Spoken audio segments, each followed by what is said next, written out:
ಶ್ರೀಕೃಷ್ಣ ಪರಮಾತ್ಮನು ಮಹಾಭಾರತದಲ್ಲಿ ಹೇಳಿರುವಂತೆ ಹುಟ್ಟುವಾಗ ನಾವು ಏನನ್ನೂ ತೆಗೆದುಕೊಂಡು ಬರುವುದಿಲ್ಲ, ಸಾಯುವಾಗ ಏನನ್ನೂ ತೆಗೆದುಕೊಂಡು ಹೋಗುವುದಿಲ್ಲ. ಮಹಾರಾಜರೇ, ಇದರ ಬಗ್ಗೆ ಶಾಸ್ತ್ರದಲ್ಲಿ 6 ಅಧ್ಯಾಯಗಳಿವೆ. 6 ಗುರುಗಳೇ? ನೀವು ಹೇಳುತ್ತಿರುವುದರ ತಾತ್ಪರ್ಯವೆಂದರೆ ವೇತನದ 6ನೇ 1 ಭಾಗ ತೆರಿಗೆಯ ರೂಪದಲ್ಲಿ ರಾಜ್ಯಕ್ಕೆ ಸಿಗಬೇಕು. ಹೌದು, ಇದೇ ಮಹಾರಾಜರೇ, ಇದನ್ನೇ ನಾವು ಹೇಳಲು ಹೊರಟಿರುವುದು. ಆದರೆ ಗುರುಗಳೇ, ನಾವು ಇಷ್ಟು ತೆರಿಗೆಯನ್ನು ಈಗಾಗಲೇ ಪಡೆಯುತ್ತಿದ್ದೇವೆ. ನೀವು ಹೇಳುತ್ತಿದ್ದೀರಿ ತೆರಿಗೆ ಹೆಚ್ಚಿಸಬೇಕು ಎಂದು. ಹೀಗೆ ಮಾಡಿದರೆ ಪ್ರಜೆಗಳಿಗೆ ಅನ್ಯಾಯವಾಗುವುದಿಲ್ಲವೇ? ತೆರಿಗೆ ಹೊರೆಯಾಗದಂತೆ ಜನರು ತೆರಿಗೆಯನ್ನು ಕಟ್ಟಬೇಕೆಂಬುದು ನಮ್ಮಿಚ್ಛೆ. ನಮ್ಮ ಅನಿಸಿಕೆ ಎಂದರೆ ಪ್ರಜೆಗಳು ಈ ತೆರಿಗೆಯನ್ನು ರಾಜ್ಯದ ಪ್ರತಿ ಅವರ ಯೋಗದಾನ ಎನಿಸಿಕೊಳ್ಳಬೇಕು. ಹಾಗಾಗಿ ನಮ್ಮ ಪ್ರಕಾರ ನಾವು ತೆರಿಗೆಯನ್ನು ಹೆಚ್ಚಿಸಬಾರದು. ಮಹಾರಾಜರೇ, ಇದೀಗ ನಾವು ನಮ್ಮ ದಿವ್ಯ ದೃಷ್ಟಿಯಿಂದ ಏನನ್ನು ತಿಳಿದುಕೊಂಡಿವಿ ಎಂದರೆ ನಾವು ತೆರಿಗೆಯನ್ನು ಹೆಚ್ಚಿಸಬಾರದು. ಗುರುಗಳೇ, ನೀವು ಏನನ್ನು ಹೇಳಲು ಬಯಸಿದ್ದೀರೋ ಅದನ್ನು ನಾನು ಹೇಳಲೇ? ಸರಿ, ಹೇಳಿ. ನಾವು ನಿಮಗೆ ಈ ಅವಕಾಶವನ್ನು ನೀಡುತ್ತೇವೆ. ಮಹಾರಾಜರೇ, ಯಾವುದೇ ರಾಜ್ಯದ ಉನ್ನತಿಗಾಗಿ ಧನದ ಅವಶ್ಯಕತೆ ಅವಶ್ಯವಾಗಿ ಇರುತ್ತದೆ. ನಮ್ಮ ಅಭಿಪ್ರಾಯದ ಪ್ರಕಾರ ಪ್ರಜೆಗಳಿಗೆ ತೆರಿಗೆ ಹೆಚ್ಚಿಸುವ ಬದಲು ನಾವು ವ್ಯಾಪಾರವನ್ನು ಹೆಚ್ಚಿಸಬೇಕು. ಬೇರೆ ರಾಜ್ಯದಿಂದ ಬಂದು ವ್ಯಾಪಾರ ಮಾಡುವ ವ್ಯಾಪಾರಸ್ಥರಿಗೆ ನಾವು ಅನುಮತಿ ಕೊಡಬೇಕು ಮಹಾರಾಜರೇ. ಯಾವುದೇ ವ್ಯಾಪಾರಿ ವ್ಯಾಪಾರ ಮಾಡುವುದಕ್ಕೆ ನಾವು ಎಲ್ಲಾ ಸೌಲಭ್ಯವನ್ನು ಅಣಿ ಮಾಡಿ ಕೊಡಬೇಕು. ಅಂದರೆ ರಸ್ತೆಯನ್ನು ಸರಿಪಡಿಸಬೇಕು, ಹೋಗಿ ಬರಲು ಅನುಕೂಲವೂ ಆಗುತ್ತದೆ, ಮತ್ತೆ ವ್ಯಾಪಾರವು ಅಭಿವೃದ್ಧಿಯೂ ಆಗುತ್ತದೆ. ಉತ್ತಮ ವಿಚಾರ ಮಹಾಮಂತ್ರಿಗಳೇ, ಉತ್ತಮ ವಿಚಾರ. ಈ ವಿಚಾರಧಾರೆಯೇ ನಮ್ಮ ರಾಜ್ಯವನ್ನು ವಿಕಾಸ ಹಾಗೂ ಉನ್ನತಿಯೆಡೆಗೆ ಕರೆದೊಯ್ಯುವುದು. ಮಹಾಮಂತ್ರಿಗಳೇ, ನೀವು ಸಂಪೂರ್ಣ ಯೋಜನೆಯನ್ನು ಮಾಡಿ. ಇದರಿಂದಾಗುವ ಸಂಪೂರ್ಣ ಆಗು ಹೋಗುಗಳ ಬಗ್ಗೆ ಒಂದು ಪಟ್ಟಿಯನ್ನು ಮಾಡಿ ನೀವು ಅದನ್ನು ನಮಗೆ ಬಂದು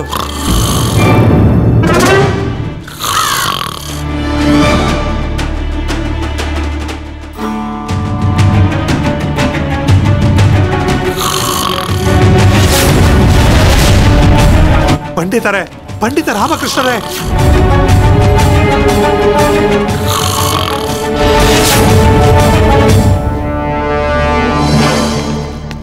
ಗುರುಗಳೇ, ನೀವು ಇದೇ ರೀತಿ ಪ್ರವಚನ ನೀಡುತ್ತಿದ್ದರೆ ಎಲ್ಲರೂ ಲಾಲಿ ಹಾಡು ಎಂದು ಸಭೆಯಲ್ಲಿ ಮಲಗಿ ಬಿಡುತ್ತಾರೆ.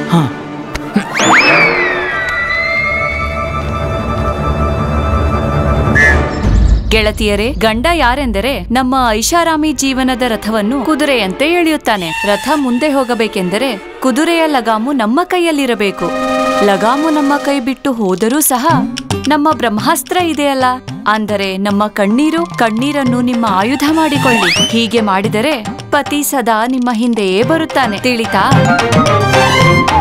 ಏನ್ರಿ, ಇಲ್ಲಿ ಬನ್ನಿ. ಎಲ್ಲರಿಗೂ ಪ್ರಣಾಮಗಳು. ನಾನು ಹೇಳಿದ ಕೆಲಸಗಳು ಮುಗಿತಾ? ಎಲ್ಲವೂ ಮುಗಿದಿದೆ.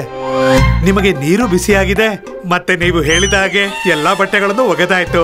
ಅದಲ್ಲ, ಇವತ್ತಿನ ಕಾರ್ಯಕ್ರಮದ ಬಗ್ಗೆ ಹೇಳುತ್ತಿರುವುದು. ಉಪ್ಪಿಟ್ಟು ಮಾಡಿದ್ರಾ? ಉಪ್ಪಿಟ್ಟು ಮಾಡಾಯ್ತು. ಮತ್ತೆ ನೀವು ಹೇಳಿದ ಹಾಗೆ ಗೋಡಂಬಿ ದ್ರಾಕ್ಷಿಯನ್ನು ಎಣಿಸಿ ಹಾಕಿ ಆಯ್ತು. ಪೂರ್ತಿ 52. ಸರಿ, ಲಾಡು ಮಾಡಿದ್ರಾ? ಅಯ್ಯೋ, ಲಾಡುನು ತಯಾರಾಗಿದೆ. ಕೆಲವು ಲಾಡುಗಳನ್ನು ನಾನು ಕೋಣೆಯಲ್ಲಿ ಬಚ್ಚಿಟ್ಟಿದ್ದೇನೆ. ನೀವೇ ಹೇಳಿದ್ದೀರಲ್ಲ, ಈ ಶಾರದಾ ಅವರ ಅತ್ತೆಗಾಗಿ ಕದ್ದೊಯ್ಯುತ್ತಾಳೆಂದು. ನಿನ್ ಕಳ್ಳಿನ?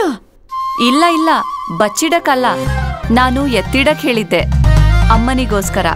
ಅದೇ ನೀವು ಹೇಳಿದ ಹಾಗೆ ನಾನು ಮಾಡಿದ್ದೇನೆ. ಹೋಗಿ ಅಡ್ಗೆ ಮನೆಯಲ್ಲಿ ಕೆಲ್ಸ ಬಾಕಿ ಇದೆಯಾ ನೋಡಿ. ಸರಿ. ಅಮ್ಮ ಶಾರದಾನ ಇಲ್ಲಿ ಕಳಿಸ್ಬೇಡ ಅಂತ ಅಪ್ಪನಿಗೆ ಹೇಳ್ಬೇಕು. ವರಲಕ್ಷ್ಮಿ ಅವ್ರ ಗಂಡನಿಗೆ ಬಂದ ಸ್ಥಿತಿ ನಮ್ಮಪ್ಪನಿಗೆ ಬರಬಾರ್ದು. ಪರವಾಗಿಲ್ಲ ವರಲಕ್ಷ್ಮಿ, ನಿಮ್ ಮನೆಯವರು ಮನೆ ಕೆಲ್ಸ ಎಲ್ಲ ಮಾಡ್ತಾರೆ. ಹೌದು, ಅವರು ನಾನು ಗರ್ಭವತಿ ಆದಾಗ್ಲೂ ಯಾವ ಕೆಲ್ಸನೂ ಮಾಡಕ್ ಬಿಟ್ಟಿಲ್ಲ. ಶಾರದಾ, ಪಂಡಿತ ರಾಮಕೃಷ್ಣರು ಸಹಾಯ ಮಾಡುತ್ತಾರಲ್ವಾ? ಅವ್ರಿಗೆ ಏನ್ ಹೇಳಿದ್ರು ಉಪಯೋಗನೇ ಇಲ್ಲ. ಏನು? ನನ್ ಮಾತಿನ ಅರ್ಥ ಅಂದ್ರೆ ಅವ್ರಿಗೆ ಬೇಡ ಅಂತ ಹೇಳಿದ್ರೆ ಪ್ರಯೋಜನ ಇಲ್ಲ ಅಂತ. ಏನು ಅಂದ್ರೆ ಅವರೇ ಖುದ್ದಾಗಿ ಎಲ್ಲಾ ಕೆಲ್ಸ ಮಾಡ್ಬಿಡ್ತಾರೆ. ನಾನೇನು ಹೇಳೋ ಅವಶ್ಯಕತೆನೇ ಇಲ್ಲ. ಶಾರದಾ, ಏನ್ ಇಷ್ಟೊತ್ತು ಯೋಚನೆ ಮಾಡ್ತಾ ಇದ್ಯಾ? ನಿನ್ನ ಗಂಡ ರಾಜರ ವಿಶೇಷ ಸಲಹೆಗಾರ, ಅವ್ರ ಗಂಡನ್ ತರ ಪತ್ನಿಯ ಸೇವಕ ಅಲ್ಲ. ಅಯ್ಯೋ ಅಪ್ಪ, ಎಲ್ಲಿದ್ಯಾ? ನೋಡ್, ನನ್ನ ಎಲ್ ಕಳ್ಸಿದ್ಯಾ ಅಂತ. ಬಂದ ನನ್ ಕರ್ಕೊಂಡ್ ಹೋಗು. ಮಹಾರಾಜರೇ, ನೀವು ಈ ಸಭೆಯನ್ನು ದೇವಸ್ಥಾನವೆಂದು ಪೂಜಿಸುವಿರಿ, ಪ್ರಜೆಗಳ ಒಳಿತಿಗಾಗಿ ವಿಮರ್ಶೆ ಮಾಡುವಿರಿ, ನಮ್ಮ ಬಳಿಯೂ ಮಾರ್ಗದರ್ಶನ ಕೇಳುವಿರಿ. ಇಂತಹ ಸಭೆಯಲ್ಲಿಯೇ ನಿಮ್ಮ ಉಪಸ್ಥಿತಿಯಲ್ಲಿಯೇ ಸಭೆಗೆ ಅವಮಾನ ಮಾಡುವ ರೀತಿಯಲ್ಲಿ ಎಲ್ಲರೆದುರಿಗೆ ರಾಮಕೃಷ್ಣರು ನಿದ್ದೆ ಮಾಡುತ್ತಿದ್ದಾರೆ, ಗೊರಕೆ ಹೊಡೆಯುತ್ತಿದ್ದಾರೆ. ಕ್ಷಮಿಸಿ ಮಹಾರಾಜರೇ, ಇಂತಹ ಸಲಹೆಗಾರರ ಜೊತೆ ರಾಜ್ಯದ ಒಳಿತನ್ನು ನೀವು ಹೇಗೆ ಮಾಡಲು ಸಾಧ್ಯ?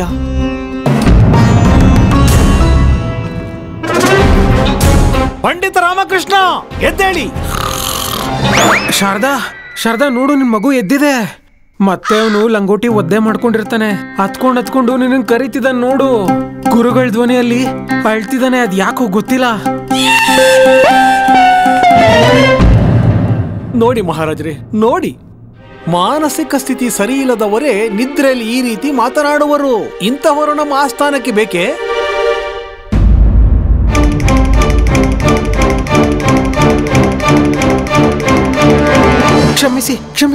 ಕ್ಷಮಿಸಿ ಮಹಾರಾಜರೇ, ಕ್ಷಮಿಸಿ. ತುಂಬಾ ಸುಸ್ತಾಗ್ಬಿಡ್ತು, ಅದಕ್ಕೆ ನಿದ್ದೆ ಬಂದ್ಬಿಡ್ತು. ಅದಾಗೇ ಬಂದಿಲ್ಲ ಪಂಡಿತ ರಾಮಕೃಷ್ಣ, ನೀವೇ ಅದನ್ನು ಸ್ವಾಗತಿಸಿದ್ರಿ. ಬಾ ಬಾ ನಿದ್ದೆಯ ಬಾ ಎಂದು. ಆಸ್ಥಾನದ ಗೌರವಕ್ಕೆ ನಿನ್ನಲ್ಲಿ ಬೆಲೆ ಇಲ್ಲ, ರಾಜ್ಯದ ವಿಷಯದಲ್ಲಿ ಆಸಕ್ತಿ ಇಲ್ಲ. ಸಾಕು, ಆಸನದ ಮೇಲೆ ಕುಳಿತು ನಿನಗೆ ಆಲಸ್ಯವಾಗಿದೆ. ಹಾಗೂ ನಿನ್ನ ಆಲಸ್ಯದಿಂದ ನಿದ್ದೆಯನ್ನು ಸ್ವತಃ ನೀನೇ ಸ್ವಾಗತಿಸುವೆ. ಕ್ಷಮಿಸಿ ಗುರುಗಳೇ, ನನ್ನ ಈ ಕಾರ್ಯಕ್ಕೆ ಕ್ಷಮಿಸಿ. ಹಸುವು ಮತ್ತು ನಿದ್ರೆ ಮೇಲೆ ಯಾರಿಗೂ ನಿಯಂತ್ರಣ ಇರಲ್ಲ ಅಲ್ವಾ? ಸಾಕು ರಾಮಕೃಷ್ಣರೇ, ಗುರುಗಳು ಹೇಳುತ್ತಿರುವುದು ನಿಜ. ಈ ರಾಜಸಭೆ ನಮಗೆ ಮಂದಿರಕ್ಕಿಂತ ಕಡಿಮೆಯಲ್ಲ. ನೀವು ಇಲ್ಲಿ ಮಾಡುತ್ತಿರುವುದು ಇದು ಇಲ್ಲಿನ ನಿಯಮಕ್ಕೆ ವಿರುದ್ಧ. ಹೌದು ಮಹಾರಾಜರೇ. ಇಂದಿನಿಂದ ನೀವೇನಾದರೂ ಇಲ್ಲಿಗೆ ನೀವು ತಡವಾಗಿ ಬರುವುದು ಅಥವಾ ನಿದ್ದೆ ಮಾಡುತ್ತಿರುವುದನ್ನು ಕಂಡರೆ ಆಗ ಕಾರಣಗಳು ಬೇಕಿಲ್ಲ. ನಿಮ್ಮ ಯಾವ ಸಬೂಬು ಕೆಲಸಕ್ಕೆ ಬರುವುದಿಲ್ಲ. ನಾವು ವಿವಶರಾಗುತ್ತೇವೆ ನಿಮ್ಮನ್ನು ಶಿಕ್ಷಿಸಲು. ರಾಮಕೃಷ್ಣರೇ, ಎಚ್ಚರವಿರಲಿ.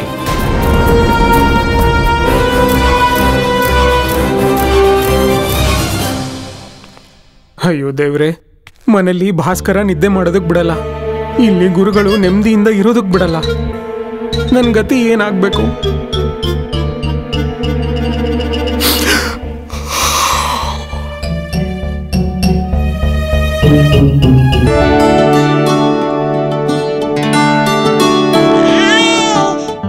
ಓಹೋ, ಇದ್ಯಾರಳು? ಅಳದೆ ಇಷ್ಟು ಚೆನ್ನಾಗಿದೆ ಅಂದ್ರೆ ನೋಡಕ್ ಎಷ್ಟು ಚೆನ್ನಾಗಿರ್ತಾಳೆ. ನನ್ ಮಗಳು ಎದ್ಬಿಟ್ಲು ಅನ್ಸುತ್ತೆ. ಇಲ್ ಕೇಳಿ, ಅವಳನ್ನ ಎತ್ಕೊಂಡ್ ಬನ್ನಿ. ಈಗ್ಲೇ ಎತ್ಕೊಂಡ್ ಬರ್ತೀನಿ, ನೀವು ಊಟ ಮಾಡಿ, ನಾನ್ ಕರ್ಕೊಂಡ್ ಬರ್ತೀನಿ. ನೋಡ್ದ್ಯಾ, ನಾನ್ ಹೇಳಿದ ಮಾತೆಲ್ಲ ಕೇಳ್ತಾರೆ. ಇದೇನಿದು? ಅಚಾನಕ್ ಆಗಿ ನನ್ ಹೃದಯ ಇಷ್ಟು ಜೋರಾಗಿ ಹೊಡ್ಕೋತಾ ಇದೆ. ಈ ತರ ನನ್ಗೆ ಮೊದಲನೇ ಬಾರಿ ಆಗ್ತಾ ಇರೋದು. ಅವಳನ್ನ ಭಾಸ್ಕರನ್ ಪಕ್ಕದಲ್ಲಿ ಮಲಗಿಸಿ. ಹಾ, ಖಂಡಿತವಾಗ್ಲು. ಅಬ್ಬಾ, ಎಷ್ಟು ಸುಂದರವಾಗಿದ್ದಾಳೆ. ಸ್ವರ್ಗದಲ್ಲಿ ಅಪ್ಸರೆಗಳನ್ನ ನೋಡಿದ್ದೆ. ನಿನ್ನ ನೋಡಿದ್ಮೇಲೆ ಗೊತ್ತಾಯ್ತು ಭೂಮಿ ಮೇಲೂ ಅಪ್ಸರೆಯರಿರ್ತಾರೆ ಅಂತ. ಇಲ್ ಕೇಳು, ನನ್ ಹೆಸರು ಭಾಸ್ಕರ. ನಿಮ್ಮಮ್ಮ ನನ್ ಬಗ್ಗೆ ಹೇಳಿರ್ಬೇಕಲ್ವಾ? ಅಯ್ಯೋ, ಮುಖ ತಿರ್ಗಿಸ್ಕೊಂಡ್ಬಿಟ್ಲಲ್ಲ. ಓ, ನನ್ನ ನೋಡಿ ನಾಚಿಕೆ ಆಗ್ತಾ ಇದ್ಯಾ ಅಥವಾ ನಕ್ರ ಮಾಡ್ತಾ ಇದ್ಯಾ? ನೋಡು, ನಿನ್ ನಕ್ರಗಳಿಗೆ ನಾನು ಕ್ಷಮಿಸಿದೀನಿ. ನಿನ್ ಹೆಸರು ಹೇಳು ಸಾಕು. ಹಾಗೆ ಅಪರಿಚಿತರಿಗೆ ನನ್ನ ಹೆಸರನ್ನು ಹೇಳಲ್ಲ, ಹೆಸರನ್ನು ಕೇಳಕ್ ಹೋಗಲ್ಲ. ನೀವ್ ಹುಡ್ಗಿರೇ ಹಿಂಗೆಪ್ಪ, ಇಷ್ಟ ಇದ್ರೂ ಇಷ್ಟ ಇಲ್ದಿರೋ ಹಾಗೆ ನಟಿಸ್ತೀರಾ. ಇಲ್ ಕೇಳು, ನೀನ್ ಬರಕ್ಕೂ ಮುಂಚೆ ಈ ಸ್ತ್ರೀಯರ ಚಾಡಿ ಕೇಳಿ ಬೇಸರ ಆಗೋಗಿತ್ತು. ಆದ್ರೆ ಈಗ ನನ್ಗ ಬೇಸರ ಎಲ್ಲ ಹೊರಟೋಯ್ತು. ಅದಕ್ಕೆ ನಿಂಗೆ ಧನ್ಯವಾದಗಳು. ನನ್ ಹಿಂದೆ ಬೀಳ್ಬೇಡ, ಸುಮ್ನೆ ನಿನ್ ಮನೆ ದಾರಿ ನೋಡ್ಕೋ. ಯಾಕ್ ನೀನ್ ನನ್ನ ಹಂಗೆ ಗುರಾಯಿಸ್ಕೊಂಡ್ ನೋಡ್ತಿದ್ಯಾ? ನಾನ್ ನಿನ್ ತರ ಅಲ್ಲ, ನಾನ್ ತುಂಬಾ ಸಂಸ್ಕಾರವಂತೆ ಅಂತ ನಿಂಗ್ ಗೊತ್ತಾಗಿರ್ಬೋದು ಅಂತ ಅನ್ಕೋತೀನಿ. ಅಯ್ಯೋ, ಸುಮ್ನೆ ಯಾಕೆ ವಾದ ಮಾಡ್ತಾ ಇದ್ಯಾ? ಸುಮ್ನೆ ನಾವಿಬ್ರು ಸ್ನೇಹಿತರಾಗ್ಬಿಡೋಣ. ಇಲ್ಲಿವರೆಗೂ ಜನರು ಚಡ್ಡಿ ದೋಸ್ತ್ಗಳಂತ ಕೇಳಿದಾರೆ, ಆದ್ರೆ ನಾವಿಬ್ರು ಲಂಗೋಟಿಯಲ್ಲೇ ಶುರು ಮಾಡಿ ಲಂಗೋಟಿ ಪ್ರೇಮಿಗಳು ಅಂತ ಅನ್ಸ್ಕೊಳ್ಳೋಣ. ನೀನ್ ಯಾವ ಲಂಗೋಟಿ ಬಗ್ಗೆ ಹೆಮ್ಮೆಯಿಂದ ಮಾತಾಡ್ತಿದ್ಯೋ ಅದು ಈಗ ಒದ್ದೆ ಆಗಿದೆ, ನೋಡ್ಕೋ. ಏನು? ನೀನ್ ನನ್ ಲಂಗೋಟಿ ಬಗ್ಗೆ ಯೋಚನೆ ಮಾಡ್ಬೇಡ, ಇದು ಅವಾಗವಾಗ ಒದ್ದೆ ಆಗ್ತಾ ಇರುತ್ತೆ. ನೀನು ನಾನ್ ಹೇಳಿದ ಮಾತ್ ಬಗ್ಗೆ ಗಮನ ಕೊಡು. 1000ರಲ್ಲಿ 1. ನೀನ್ ನನಗ್ ತುಂಬಾ ಇಷ್ಟ ಆಗ್ಬಿಟ್ಟಿದ್ಯಾ.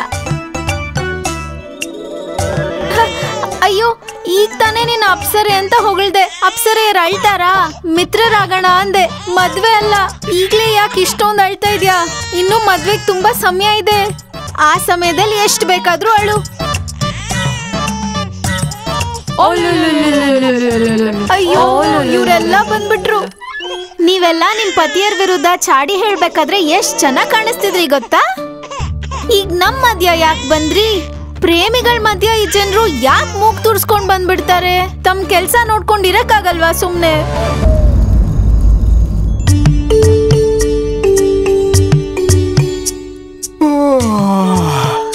ಶಾರದಾ, ಇವನ್ ಯಾವಾಗ ಮಲ್ಕೋತಾನೆ? ಇವನಿಗೆ ನಿದ್ದೆ ಬಂದಾಗ. ಅವಾಗ್ಲಿಂದ ಇದನ್ನೇ ಹೇಳ್ತಿದ್ಯಾ. ಕೇಳಿ ಕೇಳಿ ನನಗೆ ನಿದ್ದೆ ಬರ್ತಿದೆ. ಇವನ ನಿದ್ದೆ ಮಾಡ್ಸೋದಕ್ಕೆ ನೀನು ಲಾಲಿ ಹಾಡ್ಬೇಕು ಅನ್ಸುತ್ತೆ. ಅಂದ್ರೆ ಹಾಡ್ಬೇಕು ನೀನು. ನೋಡಿ, ನಾನು ಯಾವತ್ತೂ ಯಾರಿಗೆ ಲಾಲಿ ಹಾಡೆಲ್ಲ ಹಾಡಿಲ್ಲ. ನೀನ್ ಇದುವರೆಗೂ ಯಾರಿಗೂ ಅಮ್ಮನೂ ಆಗಿಲ್ಲ ಅಲ್ವಾ? ಸರಿ, ಪ್ರಯತ್ನ ಮಾಡು. ಲಾಲಿ ಲಾಲಿ ಸುಕುಮಾರ, ಲಾಲಿ ಮುದ್ದು ಬಂಗಾರ. ನನ್ಗೆ ಈ ಲಾಲಿ ಹಾಡ್ಗಳು ಒಂಚೂರು ಇಷ್ಟ ಇಲ್ಲ. ಬೇರೆ ಏನಾದ್ರೂ ಮಾಡಿ. ಮನ್ಸಿಗೆ ಬಂದಿದ್ದಲ್ಲ ಮಾಡ್ತೀರಾ. ಮಗು ಅಂದ ತಕ್ಷಣ ನೀವ್ ಮಾಡಿದ್ದಲ್ಲ ಸಹಿಸ್ಕೊಂತೀನಿ ಅಂತನಾ? ಹಾಡ್ ಕೇಳಿ ನಿದ್ದೆ ಮಾಡ್ತಾನೆ ಅಂತ ಹೇಳಿದ್ರಿ. ಇವನಿನ್ನೂ ಮಲ್ಗೆ ಇಲ್ಲ. ನೀನ್ ಹಾಡೋ ಲಾಲಿ ಯಾವತ್ತ ಅವನಿಗೆ ಅರ್ಥ ಆಗುತ್ತೋ ಅವತ್ತೇ ಅವನು ಖಂಡಿತವಾಗ್ಲೂ ನಿದ್ದೆ ಮಾಡ್ತಾನೆ. ಸರಿ, ನೀವೊಂದ್ ಕೆಲ್ಸ ಮಾಡಿ. ನೀವ್ ಅವನಿಗೊಂದು ಹಾಡ್ ಹೇಳಿ. ಅವನಿಗೆ ಅರ್ಥನೂ ಆಗ್ಬೇಕು, ನಿದ್ದೆನೂ ಬಂದ್ಬಿಡ್ಬೇಕು. ಶ್ರೀಚಕ್ರಧಾರಿಗೆ ರಮಣೀಯ ಲಾಲಿ, ರಾಜೀವ ನೇತ್ರನಿಗೆ ರಮಣೀಯ ಲಾಲಿ, ಭಾಸ್ಕರ ನಿದ್ದೆ ಮಾಡು. ಅಯ್ಯೋ ದೇವ್ರೆ, ಇವ್ರಿಗೆ ಯಾರಾದ್ರೂ ಹೇಳಿ. ನನ್ಗಾಗ್ಲೇ ನಿದ್ದೆ ಬಂದಿತ್ತು. ಇವ್ರ ಹಾಡ್ ಹಾಡಿ ಹಾಡಿ ನನ್ ನಿದ್ದೆ ಎಲ್ಲ ಹೋಗ್ಸ್ಬಿಟ್ರು. ಮಲ್ಕೋ. ಇವ್ರು ನನಗ್ ಏನ್ ಮಾಡ್ತಾ ಇದಾರೆ? ಮಲಗಿಸ್ತಾ ಇದಾರ ಅಥವಾ ತಮಾಷೆ ಮಾಡ್ತಾ ಇದಾರ? ಇವನಿನ್ನೂ ಕಣ್ ಬಿಟ್ಕೊಂಡ್ ನೋಡ್ತಾ ಇದ್ದಾನೆ. ಮಲಗು ನನ್ನ ಮುದ್ದು ರಾಜ, ಮಲಗು ನನ್ನ ರಾಜ, ನಾಳೆ ಶುರು ಮಾಡು ನಿನ್ನ ಆಟ. ಮಲಗು ನನ್ನ ರಾಜ. ವಾಹ್, ನಾನು ಹಾಡಿದ ಲಾಲಿ ಹಾಡು ಬೇರೆಯವ್ರಿಗೆ ತಟ್ಬಿಟ್ಟಿದ್ಯಲ್ಲ. ಈ ಶಾರದಾ ಮಹಾತಾಯಿ ಮಲ್ಕೊಂಡ್ಲು.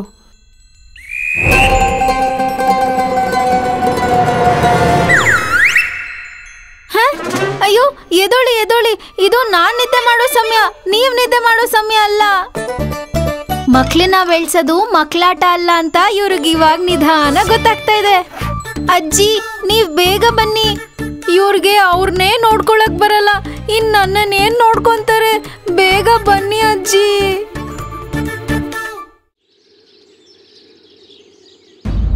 ಅಪ್ಪ, ಕಣ್ ಬಿಟ್ಟೆ, ನಿದ್ದೆನೂ ಬಿಟ್ಟೆ, ಹಾಸಿಗೆನೂ ಬಿಟ್ಟೆ. ಸಭೆಗೆ ಹೋಗೋದಕ್ಕೆ ನಾನ್ ತಯಾರು ಆದೆ. ಆದ್ರೆ ಶಾರದಾ ಊಟದ ಬುತ್ತಿಯನ್ನ ತಡವಾಗಿ ಕೊಡೋದನ್ನ ಮಾತ್ರ ಬಿಟ್ಟೇ ಇಲ್ಲ. ಶಾರದಾ, ಓ ಶಾರದಾ, ಬೇಗ ಬುತ್ತಿ ಕೊಟ್ರೆ ನಾನು ಹೊರಡ್ಬೋದು.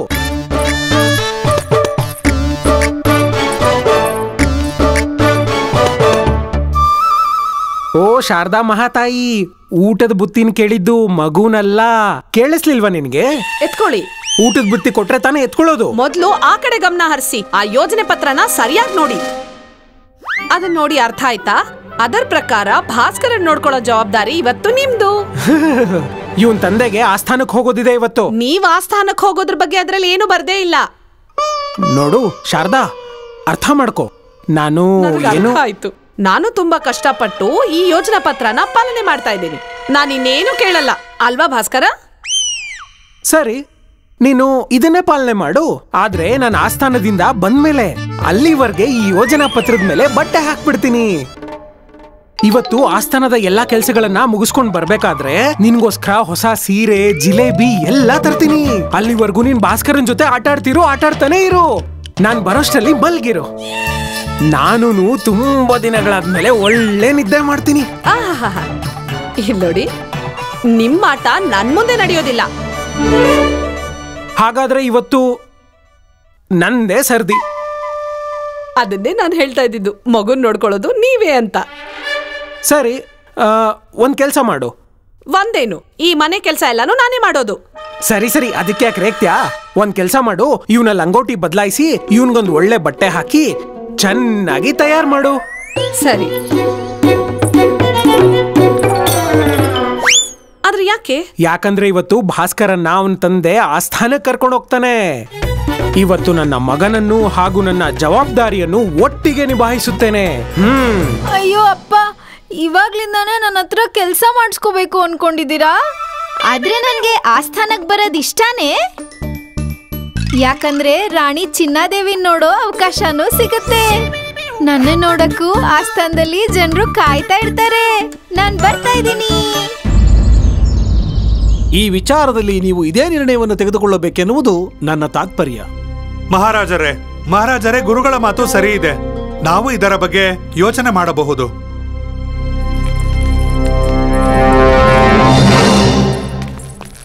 ಪ್ರಣಾಮಗಳು. ಅದು ನಾನು ರಾಮನಾಥ, ನನ್ನ ಜೊತೆ ನನ್ನ ಹೆಂಡತಿ ಮತ್ತೆ ನನ್ನ ತಾಯಿ ಬಂದಿದ್ದಾರೆ. ಯಾರನ್ನು ನೋಡಲು ನಾವು ಪ್ರತಿದಿನ ಕಾತುರದಿಂದ ಕಾತರಿಸುತ್ತಿದ್ದೆವೋ ಅವರೇ ನಮ್ಮ ಮುಂದೆ ಇದ್ದಾರೆ ಎಂದು ನಮಗೆ ನಂಬಲಾಗುತ್ತಿಲ್ಲ. ನಿಮ್ಮ ಪರಾಕ್ರಮದ ಕಥೆಗಳನ್ನು ಕೇಳಿ ಕೇಳಿ ನಾವು ಬೆಳೆದದ್ದು. ಮತ್ತೆ ನಿಮ್ಮನ್ನು ನೋಡಿದ ಮೇಲೆ ನಮ್ಮ ಕಣ್ಣು ಬೇರೆ ನೋಡಲು ಇಚ್ಛಿಸುತ್ತಿಲ್ಲ. ನಿಮ್ಮ ವ್ಯಕ್ತಿತ್ವವನ್ನು ನೋಡಿದ ಮೇಲೆ ನಾವು ಆಶ್ಚರ್ಯಚಕಿತರಾಗಿದ್ದೇವೆ. ನಾವಂತೂ ಧನ್ಯರು ಮಹಾರಾಜರೇ.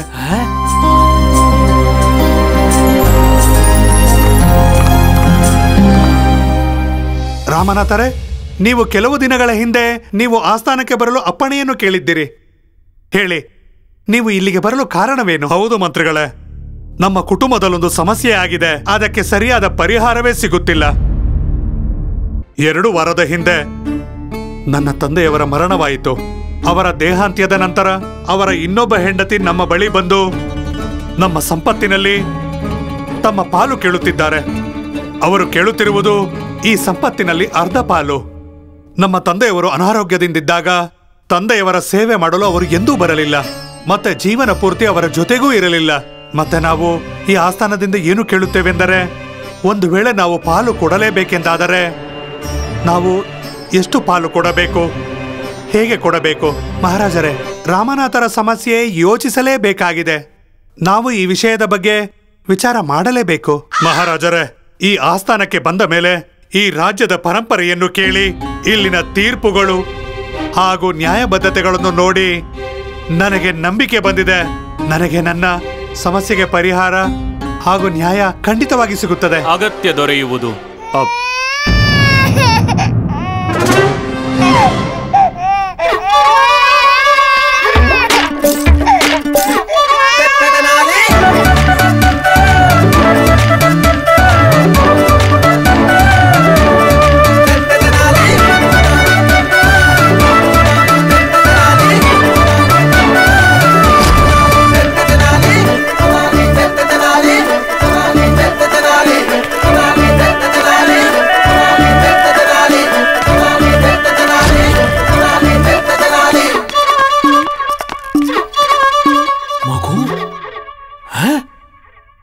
ತುಂಬಿದ ರಾಜಸಭೆಯಲ್ಲಿ ಮಗುವೆ ಜೊತೆಲಿ ನಾನು ಇದೀನಲ್ಲ ಗುರುಗಳೇ.